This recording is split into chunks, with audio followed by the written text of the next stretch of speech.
Hello. Oh, hello. Welcome to Collectively Healing. Today, we're going to be talking about our part 2 of our domestic violence because there was some questions and topics that we wanted to share with our viewers and each other. So the first one is, do you feel you've been able to work through the trauma of domestic violence experience you went through? Do you want to start, Melissa? Sure. Do I think that, or how did I work through it? Is that what you're Do asking? you feel you worked through it? Do I feel like I worked through Mhm. it? Today, yeah. It took a very, very long time to be able to discuss it, and not cry, and finally let go. So, yeah, I feel I have, with a lot of help from, other people, inspirational people that I listen to, like Muji, Abraham Hicks, awesome. They just grab you and bring you right to here, right now, and kind of, hey, snap out of it. And with Muji, it's you are not you. You're not the self. You're it. So get out of the self and become the power, that I am. So yeah, I think I have. That's good. Jennifer, what about you? I know I have. Yeah. And like, as you said, it has taken many, many years. And um, I think the first thing that really I had to recognize was that like I was going through stages of grief when the relationship ended, even with the traumatizing events, that I had to like kind of go through those stages of anger and denial and um what is the other one, where you're making what's the word, oh my goodness, um oh I can't think, but guilt, even though it wasn't, it wasn't started by me, and making deal making, like if this happens, then I'll feel this way, or I'll do this way. So Mhm. you just go all through all these kind of stages. And I think the I think I was just ready to leave that. So like my entire life flipped, turned upside down, and I went from working a kind of corporate job and doing the daily grind in the relationship. And when it separated, I grew my locks and started living off the land. And spirituality was my focus, and traveling and Mhm. exposing myself to a whole different culture. And kind of for a city girl, that was extremely healing for me to be in nature and really connect with the I am, and connect with the source, and connect with the energies that are all around us and within us, because that was never my focus before. So I just happened to be ready for the shift. And so I didn't walk away with any bitterness. I didn't walk away with any fear. I walked away feeling secure in myself.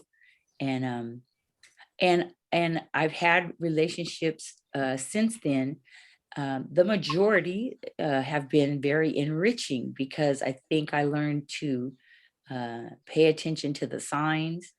Um, uh, if the red flags were there, acknowledge them, and keep it moving, and don't invest, giving myself time to get to know people, instead of that. I always tell people, don't fall in love, step in love with open eyes and an open heart and an open spirit, but cautious of your Yeah, step. learn to Take love them. time, take Mhm. time. And one of the things like some parental our elder wisdom that I used was whatever is going on in the relationship, do everything you can to try and make it work that's within your power. And when and if you have to walk away, you do not have regrets. And I have to say that's one of the best blessings, Mhm. that I have been working on, is being mature enough to say, it's okay to be alone and I don't need to feel lonely. And because loneliness allows those barriers to come down and those defenses to come, those boundaries to come down. So, Yeah. but those were some of the major lessons that I learned. Um, and yeah, just the boundaries, big time, not allowing that energy to even manifest anymore in my space. So Mhm. if I see Take friend. someone, yeah, if I see someone who's aggressive and um uh in some situation, even if it's just something out of frustration, kind of talk to them, and but gauge that, see how they are with their family, see how they are with their children, see how they are with the mother of their children, Mhm. see how they are at work, see how they are with their friends, uh, and give myself that time to get to know really the whole person instead of just what I see on the outside that so attracted me in the first place. Because that's just the mask and presentation that we all have, when we're first Yeah. meeting and getting to know people. So I think those were the biggest lessons that I learned that helped me heal and move on into a better space and a more courageous space of still being loving, still wanting love, and knowing that it's out there. So yeah.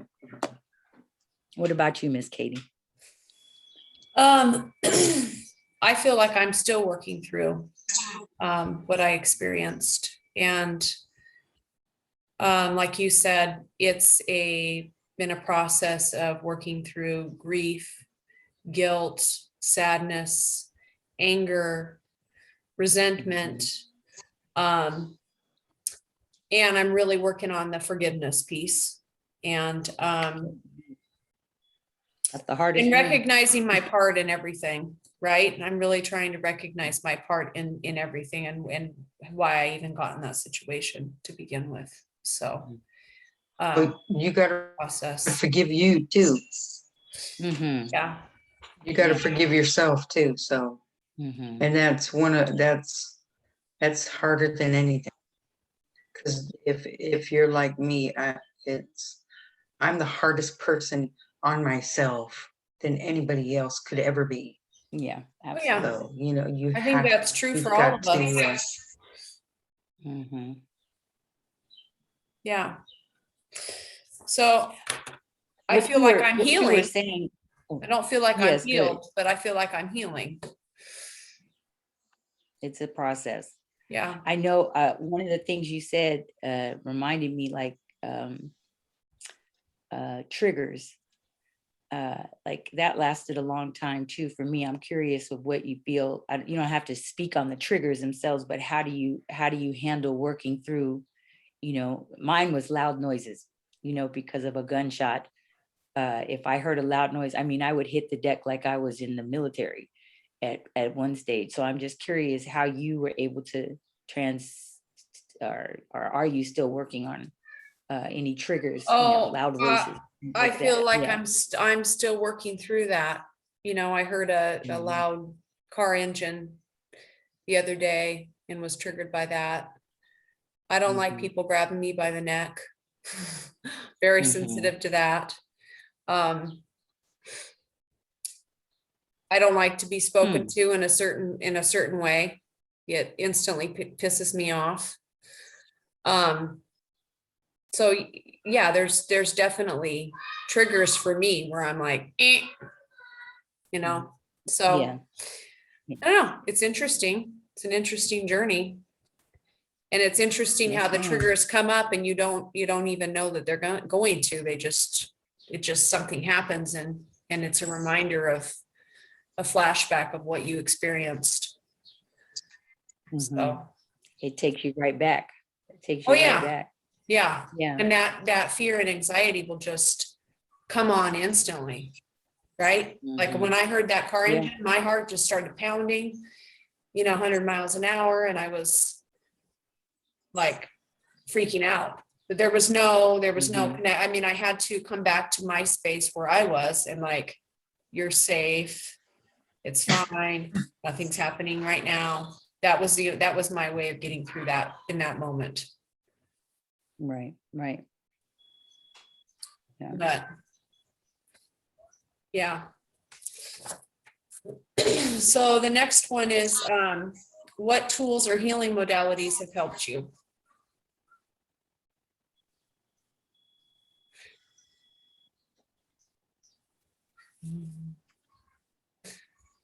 Well, I'll start it off.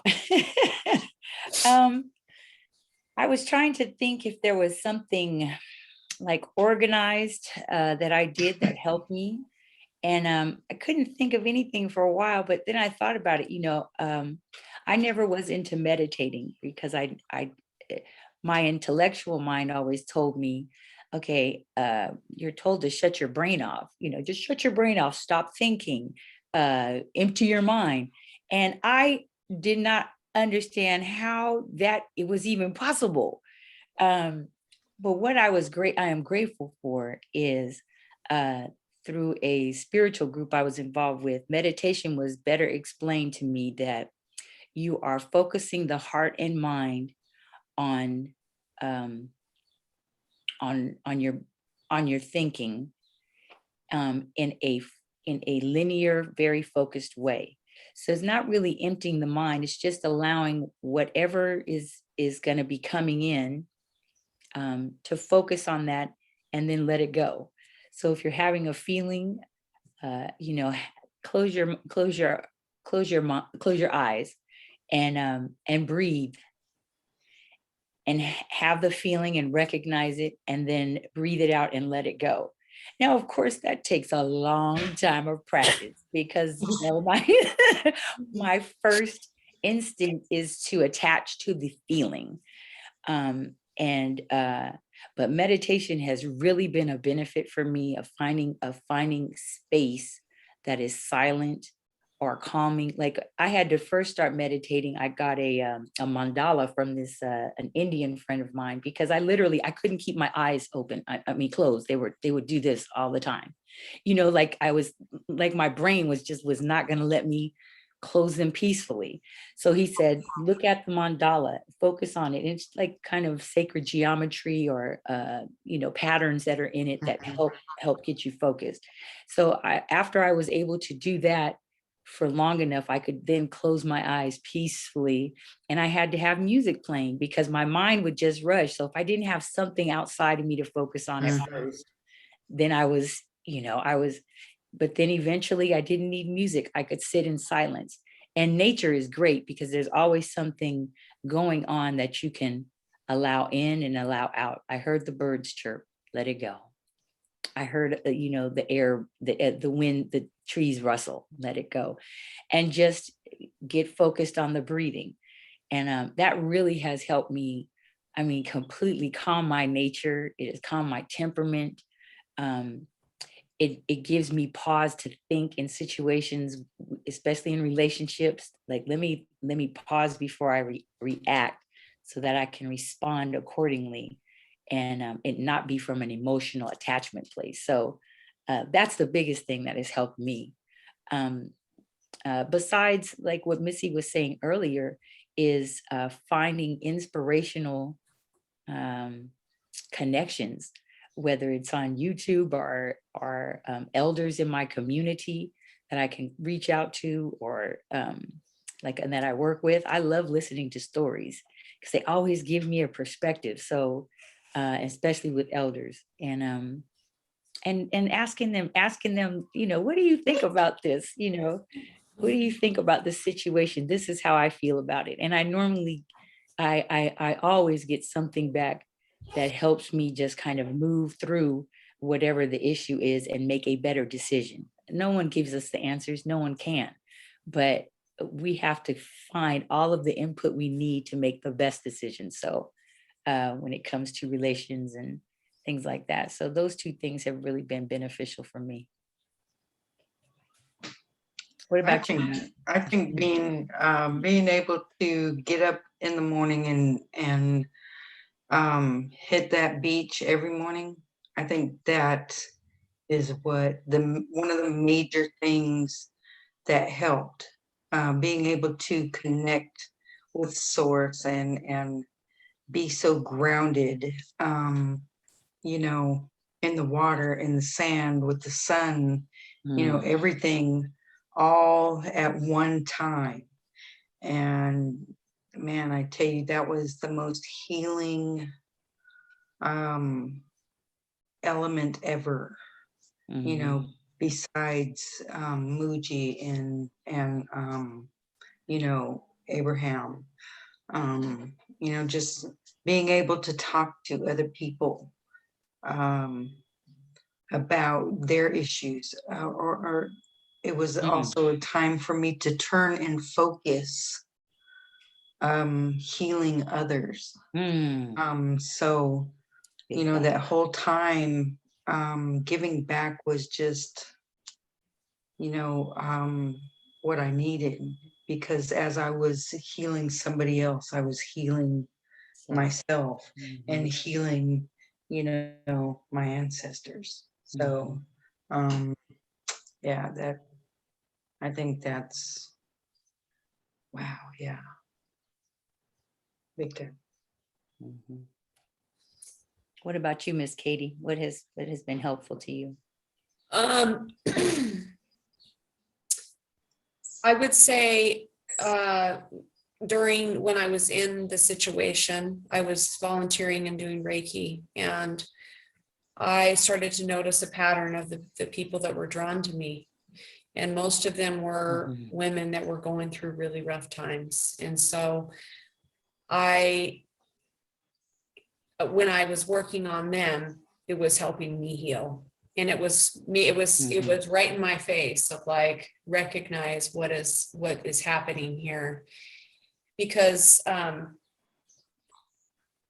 for me, it was really easy to say, you're strong, you're beautiful, you're great, you have so much going on for you.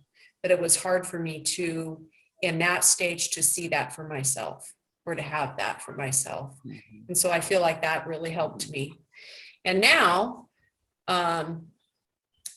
what really helps me is getting up and watching the sunrise and gardening and manual labor and grounding and working with my animals and seeing my kids being happy.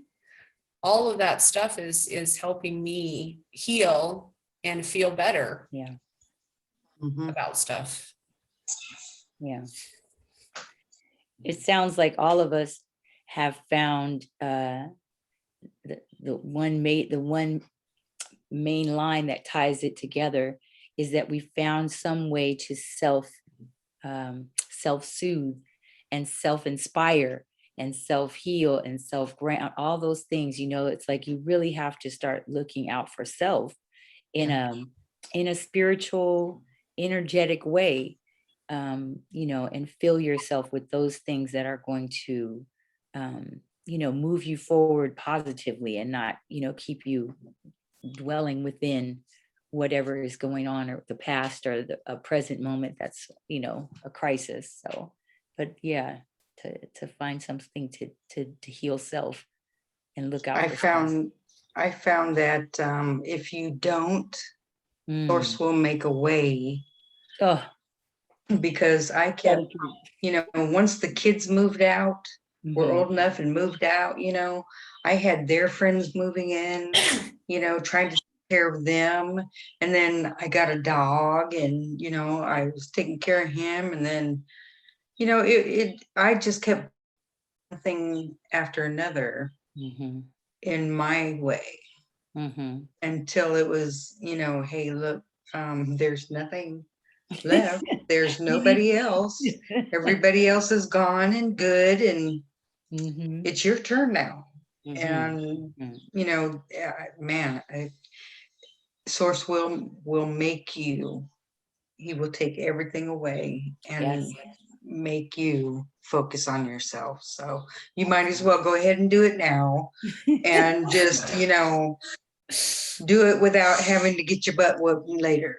You know, Yeah, yeah, yeah. that's it. That's it. It'll come down to it if you don't.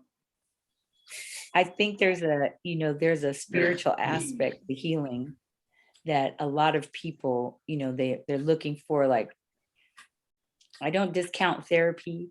I don't discount, at all. I think that is a valuable tool that I have used before in the past. But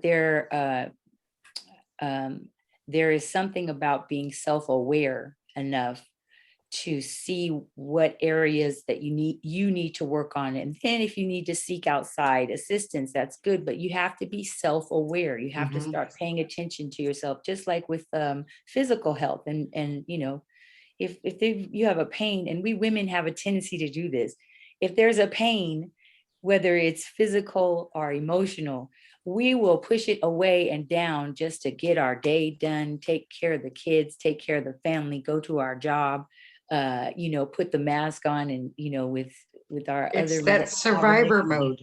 yeah, It's instead survivor of mode. the existence mode, yeah. Mhm. And instead of being in a mode of, like, I have to find a solution for this and be solution based, and actively seek out something that's going to heal this pain in my back. Okay, I'm gonna, I gotta go to the doctor and check this out. Or a pain in my, especially women now, we get, our I know this is off topic, but here I go.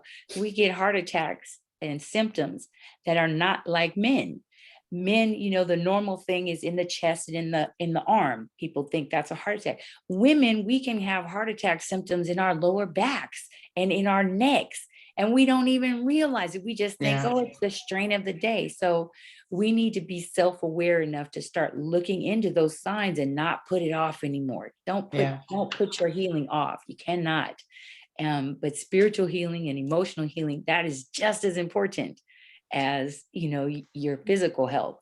You have a cut or a wound that needs tending to, and wherever the source of healing comes from, it starts within you. So, I think Yeah. that's a big You'll start attracting people with the same Mhm. thing. You Yes. know, everything that you need to work on, that those are the people that are going to come to you, that Yeah. have the same issue, the same issue, same issue, same issue. So until you change that Mhm. within yourself, then you will, like attracts like. That's So, right. the more you heal, the higher you raise your vibration, and the more higher vibration people surround you. Will be So, around you. Yeah. Yeah. yeah. Mhm. And if you have to be out in, in open spaces in the public, your vibration will be high enough where it will you'll kind of bypass the craziness, Mhm. or you'll see the signs. And I've gotten good at Yeah. that. Like, I can bypass some of the craziness coming at me just by reading people's Yep. faces, Yep. reading their energies, reading their Yep. auras, whatever I'm picking up on, something, the tone of their voice, whatever it is, just Mhm. gotta Gotta move this go. way. I See ya. can't even allow that in my space. So yeah, it's a valuable tool to just be Mhm. aware and observant. Yeah. Mhm. That's that intuition. Oh yeah. Oh That's yeah. source. That's source within you, guiding you and showing you, hey, no, no, no. Yeah. Detour over this way, please. Yeah. Squirrel over that way, Yeah. and just, yeah. Is All right. The energies that is when you become the I am, because you're finally allowing source to guide you and in every direction, and not questioning, and just, that is when the two emerge. That's, man. when Yeah. the I am can express itself fully. Hmm. Yeah, Yep. I get that. I get that totally. The Well, intuition and thing is just like, go ahead, Katie. I'm sorry. I think when you start going on the right path, the cards just all start falling right into place, right? There isn't these obstacles. That actually is not what our lives are supposed to be about. There's not supposed to be a bunch of obstacles, arguing, conflict. Yeah, sure, maybe they'll arise sometimes, but it's not supposed to be that way consistently. But Life is gonna happen. It's gonna be about how you react to it. yeah, Mhm. yeah, Yeah, but I get what you're saying, Katie. In relationships, when peace is really the ultimate goal between the two people, that's what you want, not the constant conflict. Because Yeah. just like you said, I was drawing that too. I was drawing that all the time. Like it was just the same energy in a different form. And so normally when it's, back to back to back bad relationships, being self-aware means like, well, wait a minute, the only common denominator here was me. So Mhm. where is my mind at that I keep drawing this aggressive, combative, competitive, kind of self-centered energy? How is that manifesting out of me to draw it to me? So yeah, yeah. relationships are not supposed to be that way. You're absolutely right.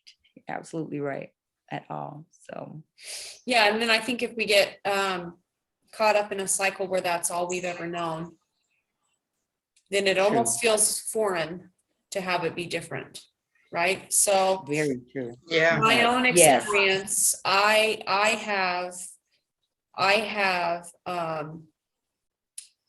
at times created dramas that maybe don't necessarily need to be there because it feels very foreign and uncomfortable for me to Yeah. have things be going good. Mhm, So, I mhm. mean, I've done the that's why, same thing. yeah. And so that's why I say I'm still healing through this stuff and still like, I'm recognizing like, what am I doing? What am I bringing into any relationship, whether it be with a partner or a friend? What kind of energy am I bringing into it? Is it Mhm. Is it positive? Am I trying to create conflict? What am I bringing to the table? So, what are some things that you guys feel would have helped you when you were going through the trauma Mm, that you didn't have access to or that you wish you had known? mm, Honestly,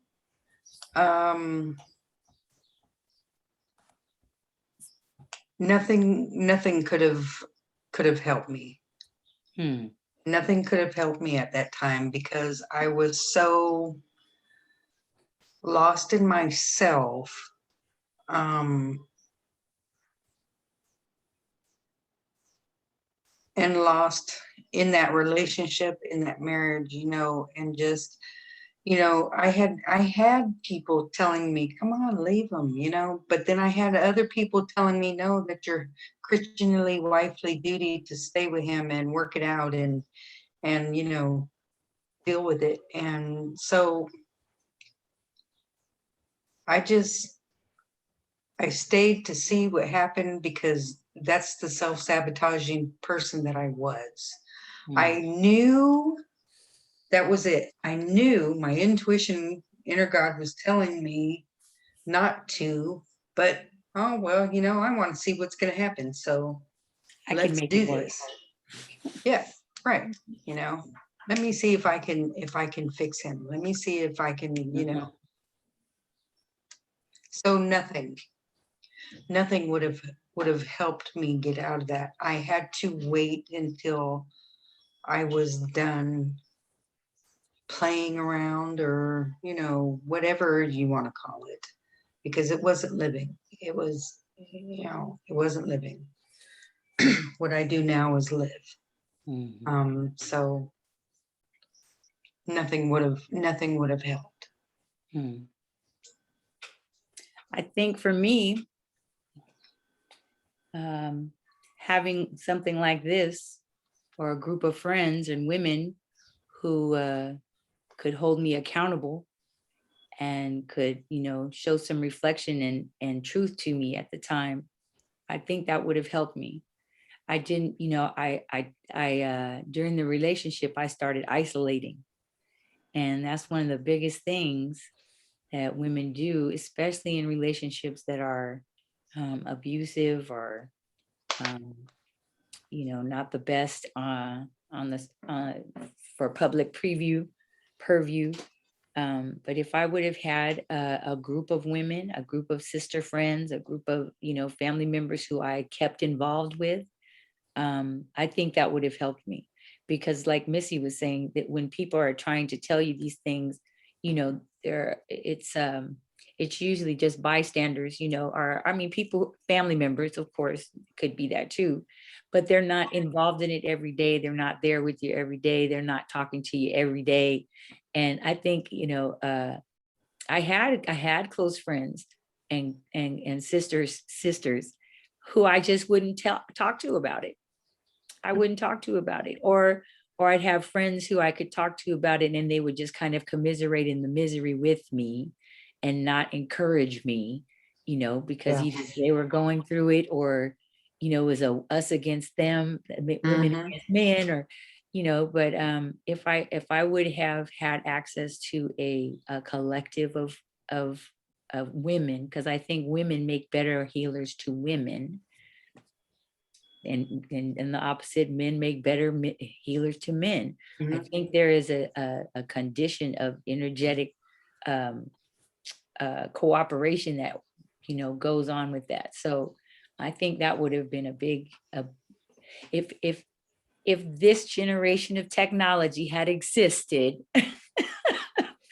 Yeah. back in the 90s and early 2000s when this was going on, yes, I think I would have found some empowerment and some connection and some fact checking that I didn't allow myself to have back then. But back then it would have had to be a group of women friends. And you know I I can't encourage women enough. Don't isolate yourself. Do not isolate yourself. Let people know what's going on. Let women friends know what's going on, because you'll have a circle, a strong circle of energy that can help, pull you out of it at some point where you may not be able to. So, you know, yeah, that would have helped me. What about you, Katie? What's been helping you? Um, well, I would say meeting with you guys and having friends and support. Um, when I was in my previous relationship and going through what I went through, like Melissa said, it didn't really matter what anybody said to me, because it was like, I'm here to conquer the world and I'm doing this and I'm going to make it work. And so I kind of agree, I kind of am on the same page as her in that aspect, because I don't feel really that anything would have helped me. That Mhm. it was something that I had to go through to love myself, to learn to love myself more than a partner or anybody else. And I was not doing that. Mhm. So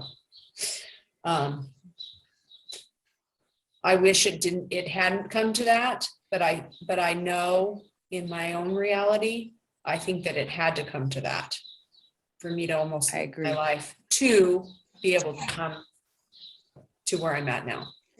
Everything always works out the way it's supposed to. So Yeah, you just need the space and time to have perspective of it. Because I agree with you wholeheartedly. I had to go through what I went through to start to appreciate life and Mhm. appreciate myself, Yeah. appreciate relations differently.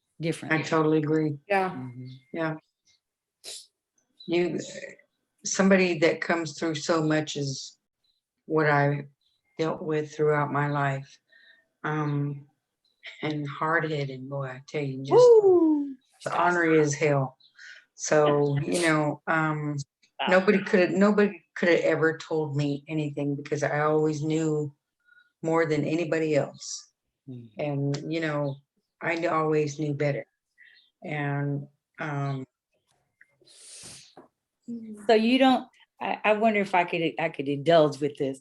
So you don't think that there could have been a source of someone, a woman or somebody, maybe even me, if I would have come correct, and known fully what was going on, and tried to talk with you about it. You don't think even then that would have helped at that stage in your life? No, because I had some people, that I spoke with, and they were just telling me, look, you just need to leave. You need to Right. stop dealing with that and get out. Right. Leave. But what You know, about my what mom. about that? What about that doesn't, what more could they have said to help? Because I had that too, but what more could they have said to you that may have helped? You know what I'm saying? Nothing, you don't think anything? See, at that time, I don't know. Hmm. I just don't think, because of how ornery I was, I was going to deal with it the best way that I felt needed to be dealt with. Mhm. And, today I see it as that had to happen to make me who I am today. The True. strong, confident woman that I am today. Mhm.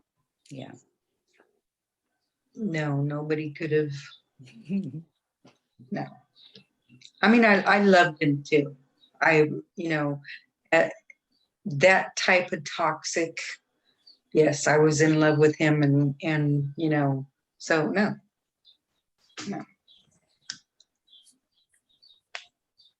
Mhm. Yeah, it's, I mean, I had lots of people telling me. And I just didn't want to hear it, believe it, or see it. Mhm. I didn't want to, Yeah. for A lot of whatever denial, right? reason. Yeah, yeah. Mhm. Mhm. Oh Same. yeah, big time. Well, and then there was all the shame, right? With when things got really ugly, there was all the shame. And it was like, I don't want to talk about the shame that I have because these people have been telling me to leave. And so then you don't Right. want to talk Yeah. about Right, it. yeah. Because then you feel like, oh, I'm a shitbag because I stayed in this situation and they're gonna not have Yep. any respect for Yep. me. How about So going that's to when the work isolation with a big goes. black